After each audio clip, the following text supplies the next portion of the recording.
Nah, di sini saya ingin mengingatkan kalian mengenai panjang dari suatu busur. Tapi di situ ada suatu fungsi turunan ya, fungsi turunan Z terhadap T, turunan Z. Di sini ada suatu modulus. Berarti dia itu suatu panjang.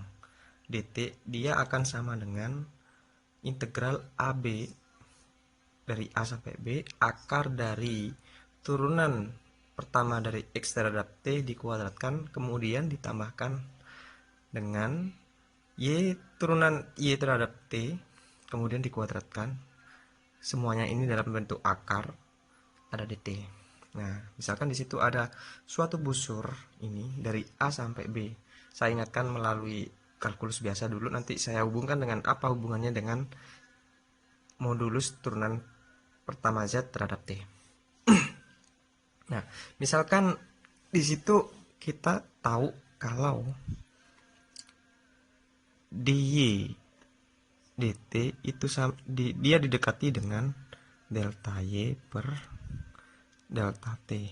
Artinya delta y itu akan sama dengan dy dt kalikan delta t, atau kita sebut dia sebagai y aksen t delta t.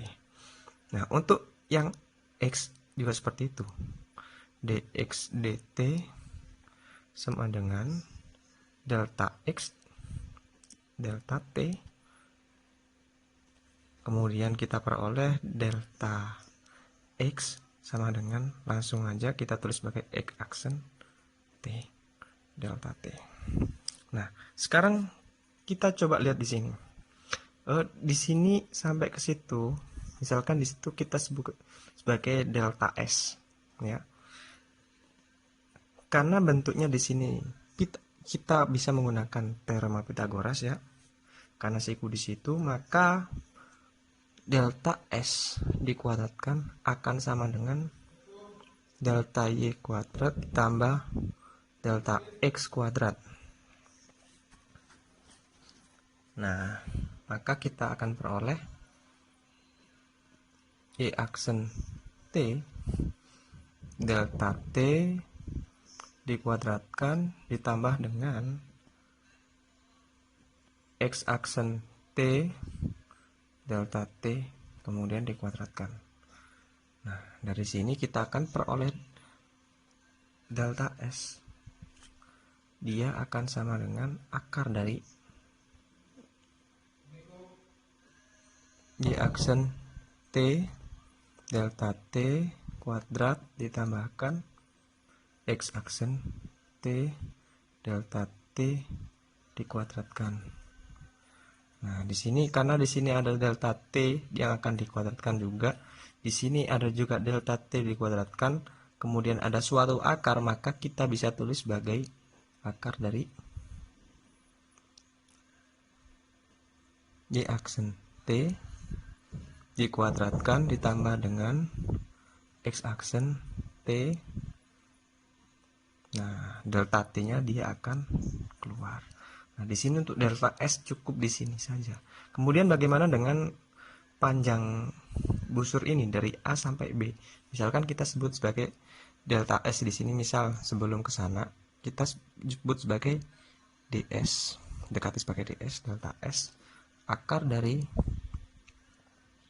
Y aksen T kuadrat X aksen T dt. Karena panjangnya dari A sampai B berarti itu merupakan suatu jumlahan delta S di sini ada delta S. Mungkin kita sebut delta S1, delta S2, delta S3 dan seterusnya. Anggaplah dia sebagai L. Maka L akan kita bisa tulis sebagai ya L sama dengan integral dari A sampai B kemudian akar Y aksen T